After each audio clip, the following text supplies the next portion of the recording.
ஆண்டவரும் இரட்சகருமான இயேசு கிறிஸ்துவின்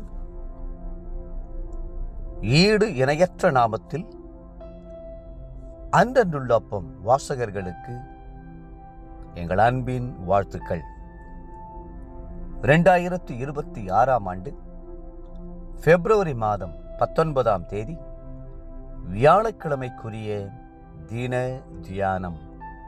இன்றைய தலைப்பு பாத்திரன் அல்ல.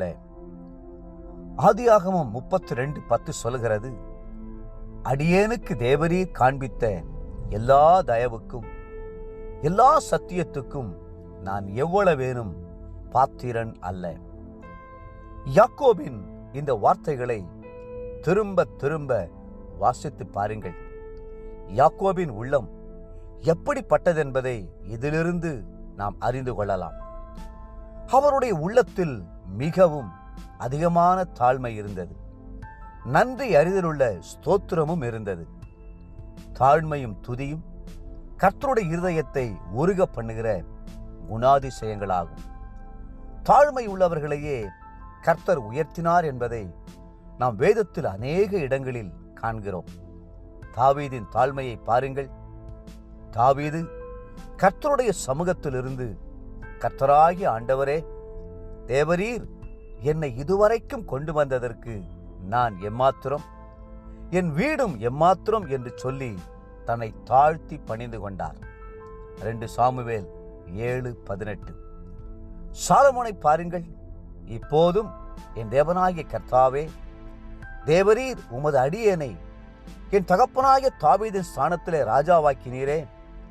நானோவென்றால் போக்குவரவு அறியாத சிறு பிள்ளையாய் இருக்கிறேன் என்று சொல்லி தன்னை தாழ்த்தினார்.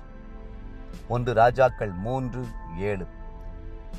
யோவான் ஸ்நானகனிடம் ஞானஸ்நானம் பெற இயேசு வந்தபோது யோவான் தன்னை மிகவும் தாழ்த்தி, நான் உம்மாலே ஞானஸ்நானம் பெற வேண்டி இருக்க நீர் என்னிடத்தில் வரலாமா என்று கேட்பதை பார்க்கிறோம்.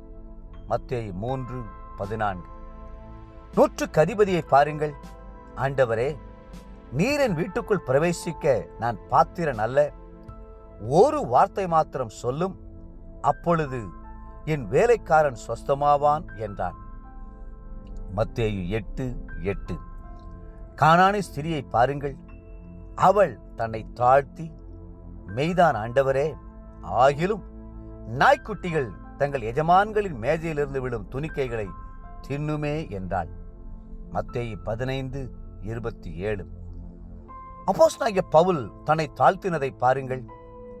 பாவிகளை ரட்சிக்க கிறிஸ்து இயேசு உலகத்தில் வந்தார் என்கிற வார்த்தை உண்மையும் எல்லா அங்கீகரிப்புக்கும் பாத்திரமானது.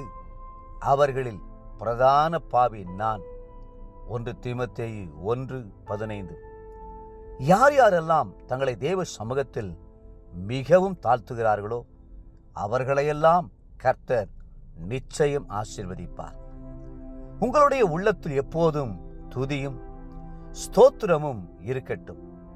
இயேசு கிறிஸ்துவின் பொன்முகத்தை நோக்கி பார்த்து, அப்பா உமக்கு ஸ்தோத்திரம் என்று சொல்லிக்கொண்டே இருங்கள்.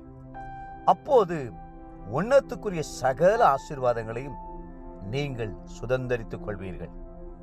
கர்த்தருடைய ஆலயத்திற்கு செல்லும் போது உங்களுடைய நடை, உடை, பாவனை ஆகியவை பெருமையின் அடையாளங்களாய் இராதபடி உங்களை காத்து கொண்டு சகோதரர்கள் மத்தியிலே தாழ்மையோடு நடந்து கொள்ளுங்கள். கர்த்தருடைய ஆலயத்திற்குள் நன்றியுள்ள இருதயத்தோடு உட்பிரவேசித்து உள்ளத்தின் ஆழத்திலிருந்து ஸ்தோத்தரிப்பீர்களாக. இன்றைய நினைவிற்கு 107ஆம் சங்கீதம் 21 மற்றும் 22ஆம் வசனங்கள்.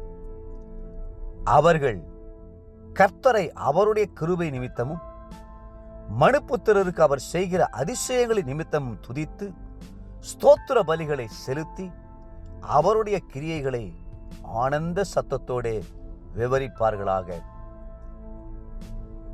இன்றைய வேத வாசிப்பு காலை லேவியராகமம் 25ஆம் அதிகாரம், மாலை மார்க்கு 1ஆம் அதிகாரம் 23 45ஆம் வசனம் முடிய. அன்புக்குரிய அன்றன்றுள்ள அப்பம் வாசகர்களே, மீண்டும் உங்களை வாழ்த்துகிறோம். கர்த்தருக்கு முன்பாக உங்களை தாழ்த்துங்கள். கர்த்தர் உங்களை உயர்த்துவார். கர்த்தர்தாமே உங்களை ஆசீர்வதித்து மென்மேலும் உயர்த்துவாராக. ஆமென்.